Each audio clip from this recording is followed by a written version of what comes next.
नमस्कार, जय हिंद, वंदे मातरम साथियों। स्वागत करते हैं आपके अपने YouTube channel rocking information exam warriors में। शिक्षक भर्ती परीक्षा में मनोविज्ञान का खजाना चल रहा है, यानी पार्ट 2 है साथियों। 1000 का क्वेश्चन सीरीज आपके लिए लाए हैं और चैनल में पहली बार हैं तो रॉकिंग इन्फॉर्मेशन एग्जाम वॉरियर्स को सब्सक्राइब कर लीजिएगा। इस वीडियो पे साथियों पेडागॉजी प्लस संपूर्ण कंसेप्ट यानी सब कुछ लाने वाले हैं 1000 प्रश्नों पे। ठीक है साथियों, तो सीडीपी बाल विकास का खजाना है यहाँ पे मनोविज्ञान का यानी फिजिकोलॉजी का। तो चले ये पार्ट 2 देखते हैं। हर भाई बहन हर गृहिणी जिसका सपना है शिक्षक बनना, तो वीडियो अंत तक जरूर देखिएगा। ठीक है साथियों, चलिए आइए पहला क्वेश्चन।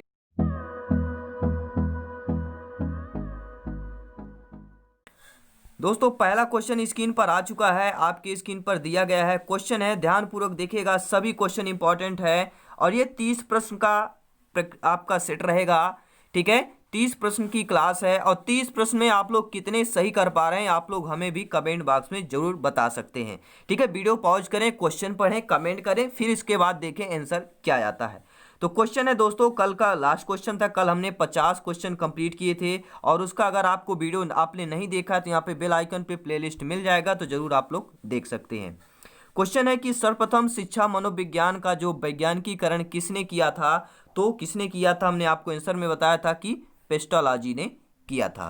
ठीक है, और यहाँ पे पहला देखिए 30 क्वेश्चन का पूरा टारगेट है अपना और पहला क्वेश्चन है कि मनोविज्ञान की एक शाखा के रूप में शिक्षा मनोविज्ञान की उत्पत्ति कब हुई थी। बहुत अच्छा प्रश्न है कि मनोविज्ञान की एक शाखा के रूप में शिक्षा मनोविज्ञान की उत्पत्ति कब हुई थी। 1890 में हुई थी, 1879 में, 1900 में, 1920 में। तो कब हुई थी मनोविज्ञान की एक शाखा के रूप में शिक्षा मनोविज्ञान की उत्पत्ति? आपके 1900 में हुई थी। ठीक साथियों, नेक्स्ट क्वेश्चन आइए देख लेते हैं। अगला प्रश्न है, शिक्षा मनोविज्ञान स्पष्ट तथा निश्चित रूप से कब सामने आया? जो आपका शिक्षा मनोविज्ञान है वह स्पष्ट तथा निश्चित रूप से कब सामने आया है? 1900 में, 1920 में, 1950 में, 1986 में। तो किस बार सामने आया? तो 1920 में आपका शिक्षा मनोविज्ञान स्पष्ट एवं निश्चित रूप से सामने आया था। कब? सन 1920 में आया था। नेक्स्ट क्वेश्चन आइए देख लेते हैं। अगला प्रश्न है, शिक्षा और मनोविज्ञान को जोड़ने वाली कड़ी है, व्यवहार है, अभ्यास है, अधिगम है या मानव व्यवहार है? तो शिक्षा और मनोविज्ञान को जोड़ने वाली जो कड़ी है साथियों, तो उसका राइट आंसर क्या हो जाएगा? हमें कमेंट बॉक्स में जरूर बताएं। तो शिक्षा और मनोविज्ञान को जोड़ने वाली कड़ी आपकी मानव व्यवहार कहलाती है। आइए नेक्स्ट क्वेश्चन देख लेते हैं। अगला प्रश्न यहाँ पे दिया गया है कि मनोविज्ञान को शिक्षा का आधारभूत विज्ञान किसने माना है? जो मनोविज्ञान का शिक्षा का आधारभूत विज्ञान है साथियों, तो वह किसने माना है? क्रो ने माना है, पेस्टोलॉजी ने माना है, मन ने माना है, स्किनर ने माना है।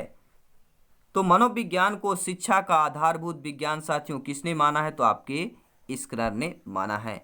साथियों एक बात याद आती है, स्वामी विवेकानंद जी ने कहा था, उठो जागो बढ़ो और तब तक मत रुको जब तक कि लक्ष्य ना प्राप्त हो जाए। यानी कि आपको बिल्कुल स्टडी करते रहना है, एक भी दिन वीडियो को मिस नहीं करना है। तो आज ही चैनल को ज्वाइन कर लीजिएगा और बेल आइकन प्रेस कर लीजिएगा और चैनल को सब्सक्राइब करने के साथ साथ साथियों यहाँ पे जो बेल आइकन होता है उसको जरूर आपको क्लिक कर लेना है। ठीक है, ऑल में क्लिक कर लेना ताकि नोटिफिकेशन आपको मिलता रहे। नेक्स्ट क्वेश्चन यहाँ पे देखेंगे साथियों। अगला प्रश्न दिया गया है, क्वेश्चन ये बहुत अच्छा, सभी साधारण क्वेश्चन है। ठीक है, केवल ध्यान लगाकर आपको स्टडी करना है और बिल्कुल आपका एग्जाम क्लियर होने वाला है इस बार। तो यह कथन किसका है? शिक्षा की प्रक्रिया पूर्णतः मनोविज्ञान की कृपा पर निर्भर करती है। यह किसका कथन है कि शिक्षा की जो प्रक्रिया है वो पूर्णतः मनोविज्ञान की कृपा पर निर्भर करती है? BN झा का कथन है, फ्रायड का कथन है, उमा चौधरी का कथन है या डेविस का कथन है? तो भैया किसका कथन है? हमें अगर आपको पता हो तो कमेंट बॉक्स में इसका आंसर जरूर बताएं। तो ये कथन आपके BN झा का है। ठीक है, नेक्स्ट क्वेश्चन आइए देख लेते हैं। अगला प्रश्न है, क्वेश्चन ये पूछा गया है कि पहली मनोवैज्ञानिक प्रयोगशाला की स्थापना किसने की थी? जो पहली मनोवैज्ञानिक प्रयोगशाला है आपका, ठीक है, उसकी जो स्थापना है वह किसने किया था? विलियम जेम्स ने किया था, विलियम्स वुंट ने किया था, जेम्स सल्ली ने किया था, फ्रॉयड ने किया था। तो भैया किसने किया था? राइट आंसर हो जाएगा विलियम्स वुंट ने किया था। ठीक है, पहली मनोवैज्ञानिक प्रयोगशाला की स्थापना विलियम्स वुंट ने किया था। नेक्स्ट क्वेश्चन है यहाँ पर कि पहली मनोवैज्ञानिक प्रयोगशाला की स्थापना जर्मनी के किस शहर में हुआ था? यानी कि पहली जो मनोवैज्ञानिक प्रयोगशाला स्थापना जर्मनी में हुआ था, ये ध्यान रखना है। ठीक है, लेकिन क्वेश्चन पूछा गया जर्मनी के आपके किस शहर में हुआ था। ठीक है, लिपजिंग में हुआ था, लियोपिंग में हुआ था, लिंजियांग में हुआ था, या आपके मेरीजिंग में हुआ था। तो जर्मनी के किस शहर में हुआ था मनोवैज्ञानिक प्रयोगशाला की स्थापना? तो आपके जिपजिंग शहर में हुआ था। नेक्स्ट क्वेश्चन है कौन सा मनोवैज्ञानिक का क्षेत्र है? देखिए 4 क्षेत्र दिए गए हैं, 3 क्षेत्र हैं, इनमें से बताना मनोवैज्ञानिक के क्षेत्र कौन से हैं। पशु मनोवैज्ञानिक, नैदानिक मनोवैज्ञानिक, विकासात्मक मनोवैज्ञानिक, या उपरोक्त सभी। तो कौन सा मनोवैज्ञानिक के क्षेत्र हैं साथियों? तो पशु भी है आपका, विकासात्मक भी है, और नैदानिक यानी कि उपयुक्त सभी इज द राइट आंसर हो जाएगा। नेक्स्ट क्वेश्चन देखेंगे साथियों, अगला प्रश्न है कि मनोविज्ञान का कौन सा क्षेत्र व्यवहारिक मनोविज्ञान के अंतर्गत आता है? यानी ऐसा कौन सा क्षेत्र है जो मनोविज्ञान के, ठीक है, व्यवहारिक मनोविज्ञान के अंतर्गत आता है? शिक्षा मनोविज्ञान, नैदानिक मनोविज्ञान, औद्योगिक मनोविज्ञान, या उपयुक्त सभी। तो मनोविज्ञान का कौन सा क्षेत्र है जो व्यवहारिक मनोविज्ञान के अंतर्गत आता है? तो वह आपका शिक्षा मनोविज्ञान भी है, ठीक है, औद्योगिक मनोविज्ञान भी है, नैदानिक भी है, यानी कि उपरोक्त सभी इज द राइट आंसर हो जाएगा। नेक्स्ट क्वेश्चन देखेंगे साथियों, मनोविज्ञान के किस क्षेत्र का प्रयोग सर्वाधिक होता है? ठीक है, जो मनोविज्ञान का क्षेत्र है वह कौन से क्षेत्र का सर्वाधिक जो है उपयोग होता है, प्रयोग होता है?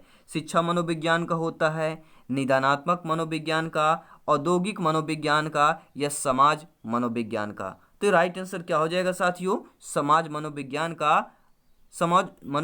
का क्षेत्र का प्रयोग सर्वाधिक होता है। नेक्स्ट क्वेश्चन देखेंगे साथियों, और पीडीएफ फाइल भी आपको फ्री में मिल रही है, कोई भी आपको पैसे देने की कोई जरूरत नहीं है। जो भी यूट्यूबर, जो भी चैनल आपसे पैसे मांगता हो तो उसके कतई नहीं जाना है, क्योंकि यहाँ पे फ्री जब आपको फ्री में शिक्षा मिल रही है, क्योंकि राष्ट्रहित में, ठीक है, राष्ट्रहित का चैनल है, राष्ट्रहित में शिक्षा है, देशहित का चैनल है। ठीक है साथियों, तो आपका सपोर्ट की जरूरत है। ठीक है, लाइक और शेयर करते रहिए, सरस्वती माँ सदा आपकी सहायता करेंगी। क्वेश्चन है कि कौन सा क्षेत्र मूलभूत मनोविज्ञान के अंतर्गत आता है? ठीक है, मूलभूत मनोविज्ञान के अंतर्गत आने वाला क्षेत्र कौन सा है? विभेदक है, विकासात्मक मनोविज्ञान है, गायात्मक मनोविज्ञान है, या आपके उपयुक्त सभी है?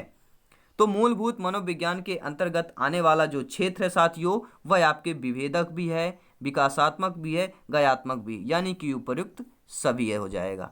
नेक्स्ट क्वेश्चन देखते हैं, अगला प्रश्न है सैद्धांतिक मनोविज्ञान का संबंध है ज्ञान की खोज से है, समस्या समाधान से है, व्यवहार से है, या अधिगम के स्तर से है? तो सैद्धांतिक मनोविज्ञान का संबंध साथियों किससे है? ज्ञान की खोज से है।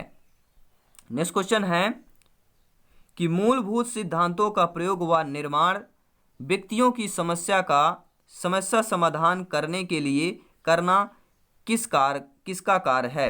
यानी कि जो मूलभूत सिद्धांत होते हैं उनका जो प्रयोग और निर्माण व्यक्तियों की समस्या के समाधान के लिए करना, यह किसका कार्य कहलाएगा? सैद्धांतिक मनोविज्ञान का, मूलभूत का कहलाएगा, व्यवहारिक कहलाएगा, या उपयुक्त सभी कहलाएगा? तो भैया किसका कहलाएगा? इसका राइट आंसर क्या हो जाएगा? व्यवहारिक मनोविज्ञान का कहलाएगा, क्योंकि यहाँ पे व्यक्तियों की समस्या समाधान की बात की गई है, तो वह आपके व्यवहारिक मनोविज्ञान का कार्य होगा। नेक्स्ट क्वेश्चन है साथियों, अगला प्रश्न है कि कौन सी मनोविज्ञान की समीपस्थ विधि है? समीपस्थ मतलब होता है नजदीक, ठीक है, तो मनोविज्ञान की समीपस्थ यानी नजदीक विधि कौन सी कहलाती है? अंतःनिरीक्षण कहलाएगी, नैदानिक कहलाएगी, सक्रियात्मक बोध कहलाएगा, या उपयुक्त सभी कहलाएगा? तो कौन सी मनोविज्ञान की समीपस्थ विधि कहलाएगी साथियों? अगर आपको पता हो हमें कमेंट बॉक्स में जरूर बताएं। तो राइट आंसर क्या हो जाएगा इसका? कौन सी विधि समीपस्थ विधि कहलाती है? ठीक है, क्वेश्चन है, आपको इसका आंसर बताना है। तो अंतःनिरीक्षण भी है, नैदानिक भी है, और सक्रियात्मक बोध भी है, यानी कि उपयुक्त सभी हो जाएगा। नेक्स्ट क्वेश्चन देखेंगे साथियों, शिक्षा का मुख्य उद्देश्य है सर्वांगीण विकास, मानसिक विकास, शारीरिक विकास, व्यक्तिगत विकास, व्यक्तित्व विकास। ठीक है, तो शिक्षा का उद्देश्य यहाँ पर क्या होना चाहिए साथियों, कमेंट करके हमें बताएं। शिक्षा का उद्देश्य है सर्वांगीण विकास। ठीक है, नेक्स्ट क्वेश्चन है, अगला प्रश्न है, इंपॉर्टेंट प्रश्न है, ध्यान दीजिएगा कि स्किनर ने शिक्षा मनोविज्ञान के उद्देश्यों को कितने भागों में बांटा है। ठीक है, जो आपके, ठीक है, मनोवैज्ञानिक जो है आपके, ठीक है, वो आपको पूछ रहे हैं मनोवैज्ञानिक कौन है, स्किनर ने शिक्षा मनोविज्ञान के उद्देश्यों को कितने भागों में बांटा है। 2 भागों में बांटा है, 4 में, 3 में, 5 में।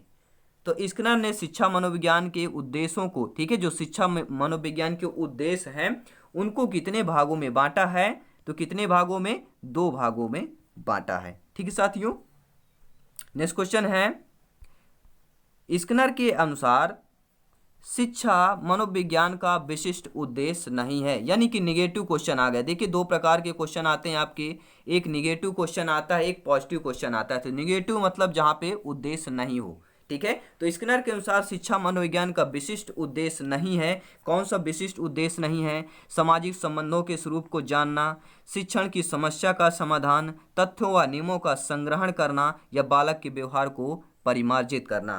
तो स्किनर के अनुसार शिक्षा मनोविज्ञान का विशिष्ट उद्देश्य कौन सा नहीं है साथियों, इसका राइट आंसर हो जाएगा तथ्यों व नियमों का संग्रहण करना। यह जो है मनोविज्ञान का विशिष्ट उद्देश्य नहीं है। ठीक है, अब बाकी सामाजिक संबंधों का स्वरूप को जानना, शिक्षण की समस्या का समाधान, बालक के व्यवहार को परिमार्जित करना, ये मनोविज्ञान के विशिष्ट उद्देश्य हैं। ठीक है, लेकिन तथ्यों व नियमों का संग्रहण करना, तीसरा ऑप्शन आपका उद्देश्य नहीं है। तो according to question third option is the right answer. आइए नेक्स्ट क्वेश्चन देखते हैं साथियों, शिक्षक के व्यावसायिक लक्ष्यों की प्राप्ति किस प्रकार का उद्देश्य है। जो शिक्षक के व्यावसायिक लक्ष्य की प्राप्ति होती है वह किस प्रकार के उद्देश्य माने जाते हैं। समान उद्देश्य कहलाएंगे, विशिष्ट उद्देश्य कहलाएंगे, सीमित उद्देश्य कहलाएंगे, या अल्पकालीन उद्देश्य कहलाएंगे। तो शिक्षक के व्यावसायिक लक्ष्यों की प्राप्ति जो है कौन से उद्देश्य कहलाएंगे साथियों, वह आपके कहलाएंगे सामान्य उद्देश्य कहलाएंगे। ठीक है, नेक्स्ट क्वेश्चन की बात करेंगे, अगला प्रश्न है, गैरिसन के अनुसार शिक्षा मनोविज्ञान का क्षेत्र है। जो गैरिसन है साथियों, उनके अनुसार जो है शिक्षा मनोविज्ञान का क्षेत्र है बालक का विकास, अधिगम एवं शिक्षण प्रक्रिया, विद्यार्थी के विकास का मूल्यांकन, या उपयुक्त सभी होगा। ठीक है, तो गैरिसन के अनुसार शिक्षा मनोविज्ञान का क्षेत्र है बालक का विकास होगा, अधिगम एवं शिक्षण प्रक्रिया, विद्यार्थी के विकास का मूल्यांकन, यानी कि उपयुक्त सभी हो जाएगा। नेक्स्ट क्वेश्चन आइए देख लेते हैं, अगला प्रश्न है कि लिंडग्रेन ने शिक्षा मनोविज्ञान के कितने क्षेत्र बनाए हैं माने हैं। ठीक है, जो आपके लिंडग्रेन, ठीक है, मनोवैज्ञानिक हैं, इन्होंने शिक्षा मनोविज्ञान के कितने क्षेत्र माने हैं। ठीक है, तो कितने क्षेत्र माने हैं, इन्होंने 3 क्षेत्र माना है। ठीक है, याद रखिएगा, क्वेश्चन इंपॉर्टेंट है। नेक्स्ट क्वेश्चन देख लेते हैं साथियों, शिक्षा के क्षेत्र में मनोविज्ञान के प्रयोग से पहले शिक्षा का केंद्र बिंदु है, बालक होगा, अध्यापक होगा, वातावरण होगा, विषय वस्तु होगा। तो शिक्षा के क्षेत्र में मनोविज्ञान के प्रयोग से पहले जो शिक्षा का केंद्र हो बिंदु कहलाएगा, वह कौन सा कहलाएगा, वह आपका अध्यापक कहलाएगा। ठीक है साथियों, अध्यापक कहलाएगा, बिल्कुल सही बात है। ठीक है, और साथियों अगर आपने अभी तक भी हमारे चैनल को सब्सक्राइब नहीं किया है तो सब्सक्राइब जरूर कर लीजिएगा और बेल आइकन यहाँ पे जरूर प्रेस कर लीजिएगा ताकि लेटेस्ट नोटिफिकेशन आपको इनबॉक्स में मिलता रहे। ठीक है, ये बेल आइकन होगा, यहाँ पे क्लिक करेंगे आप लोग तो यहाँ पे ऑल में सेलेक्ट कर लेना है ताकि नोटिफिकेशन आपको मिलता रहे। ठीक है साथियों, और अपने सभी फ्रेंड्स 10 फ्रेंड्स में शेयर कर देना या ग्रुप में शेयर कर देना है, क्योंकि सबका साथ सबका विकास सरस्वती माता सदा आपकी सहायता करेंगी, क्योंकि राष्ट्र हित में चैनल है, देश हित में चैनल है, आपके सपोर्ट की जरूरत है। आइए नेक्स्ट क्वेश्चन देखेंगे साथियों, अगला प्रश्न है, ध्यानपूर्वक देखिएगा, मनोविज्ञान के प्रयोग के बाद शिक्षा का केंद्र बिंदु बना, यानी मनोविज्ञान का जब आपका शिक्षा में प्रयोग किया गया तो वह शिक्षा का केंद्र बिंदु बना, बालक बन गया, अभिभावक बन गया, शिक्षक बन गया, पाठ्यक्रम बन गया। ठीक है, शिक्षा में जब मनोविज्ञान के पाठ को शामिल किया गया तो शिक्षा का केंद्र बिंदु कौन सा बना है। ठीक है, तो आपका मनोविज्ञान जब शामिल हो जाता है तो शिक्षा का केंद्र बिंदु बालक बन जाता है। ठीक है, नेक्स्ट क्वेश्चन देखते हैं साथियों, निम्नलिखित में से कौन सी समस्या शिक्षा मनोविज्ञान के क्षेत्र में है। ठीक है, जो निम्नलिखित में से ऐसी कौन सी समस्या आपको बताना है, शिक्षा मनोविज्ञान के क्षेत्र से आने वाली समस्या बताना है। ठीक है, क्या है, शिक्षा मनोविज्ञान के क्षेत्र में आने वाली समस्या, शिक्षकों की अनुपस्थिति, शैक्षिक पिछड़ापन, प्रधानाध्यापक की अयोग्यता, शिक्षकों की कमी। तो भैया शिक्षा मनोविज्ञान के क्षेत्र में जो समस्या आने वाली है वह हो जाएगी शैक्षिक पिछड़ापन हो जाएगा। ठीक है, नेक्स्ट क्वेश्चन है साथियों, शिक्षा मनोविज्ञान सहायक है। जो शिक्षा मनोविज्ञान होता है, ठीक है, फिजिकोलॉजी जो होता है आपका, वह सहायक होता है, छात्र के लिए सहायक होता है, अभिभावक के लिए होता है, शिक्षक के लिए होता है, या उपयुक्त सभी होगा। तो किसके लिए सहायक होता है? देखिए, जो शिक्षा मनोविज्ञान होता है छात्र के लिए भी सहायता करता है, अभिभावक के लिए भी है और शिक्षक के लिए भी है, यानी उपयुक्त सभी हो जाएगा। नेक्स्ट क्वेश्चन देखते हैं साथियों, शिक्षा मनोविज्ञान सहायक है, ठीक है, छात्र को समझाने के लिए, स्वयं को समझने के लिए, पाठ्यक्रम निर्माण में या संपूर्ण शैक्षिक प्रक्रिया में। तो शिक्षा मनोविज्ञान सहायक है, किस पर सहायक होगा साथियों? तो यहाँ पर राइट आंसर क्या हो जाएगा? संपूर्ण शैक्षिक प्रक्रिया में शिक्षा मनोविज्ञान सहायक होता है। नेक्स्ट क्वेश्चन है, शिक्षा मनोविज्ञान में निहित है बालक का सर्वांगीण विकास, छात्र अनुशासन, छात्र मूल्यांकन, शिक्षण विधियों का चयन। तो शिक्षा मनोविज्ञान में क्या निहित है साथियों? तो आपका बालक का सर्वांगीण विकास निहित है। ठीक है, याद रखिएगा। और पीडीएफ फाइल टेलीग्राम आज ही चैनल को ज्वाइन कर लीजिएगा।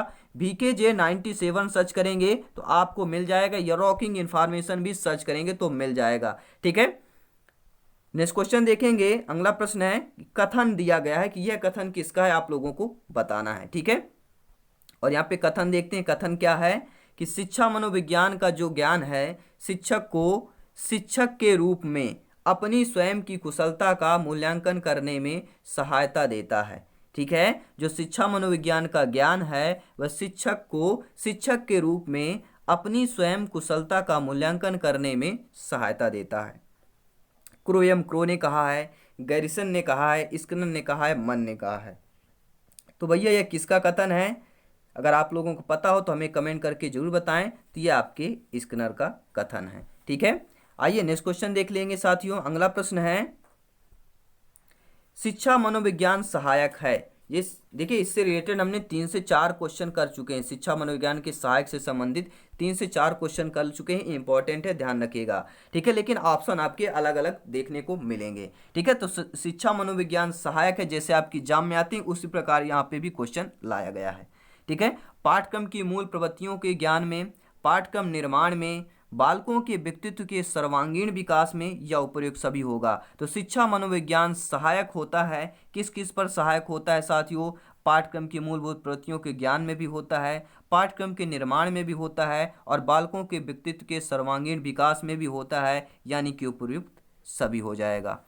नेक्स्ट क्वेश्चन देखेंगे साथियों कि शिक्षा मनोविज्ञान सहायक है। देखिए, 5 से 6 क्वेश्चन हमने इस टाइप के कर चुके हैं। तो ये इंपॉर्टेंट क्वेश्चन है और ये इस टाइप के क्वेश्चन एग्जाम में आते हैं, तो ध्यानपूर्वक समझिएगा। शिक्षा मनोविज्ञान किस पर सहायक है? कक्षा की समस्याओं के समाधान में, बालकों के चरित्र निर्माण में, बाल स्वभाव व्यवहार में, उपयुक्त सभी में। देखिए, जो सहायक से संबंधित है ज़्यादातर 80% इस टाइप के क्वेश्चन जो है उपयुक्त सभी वाले में सही होते हैं। तो ध्यान रखना, इस टाइप का क्वेश्चन आए, अगर आपसे नहीं बनना तो उपयुक्त सभी में क्लिक करना है आपको। ठीक है, तो शिक्षा मनोविज्ञान सहायक है आपके उपयुक्त तीनों में हो जाएगा, कक्षा की समस्या के समाधान में भी, बालकों के चरित्र निर्माण में भी, और बालक के स्वभाव एवं व्यवहार में भी। ठीक है साथियों, उम्मीद करता हूँ ये 30 क्वेश्चन आपको बहुत अच्छे तरीके से आपने स्टडी करा होगा, और इस टाइप के क्वेश्चन अगर एग्जाम में आ जाएंगे तो आप लोग फटाफट सॉल्व करेंगे। ठीक है, और 30 में से आप लोगों का कितना स्कोर कर पाए हैं हमें कमेंट करके जरूर बताएं साथियों। और चैनल पे पहली बार आए हैं तो चैनल को जरूर सब्सक्राइब कर लीजिएगा, और जो बेल आइकन आता है उसे प्रेस कर लीजिएगा, ताकि जो नेक्स्ट पार्ट आए इसको, ठीक है, आप लोगों को आसानी से मिल सके। ठीक है साथियों, तो मिलते हैं नेक्स्ट क्लास में। जय हिंद, वंदे मातरम। आप सभी के माता पिता को मेरा प्रणाम। जय हिंद, वंदे मातरम।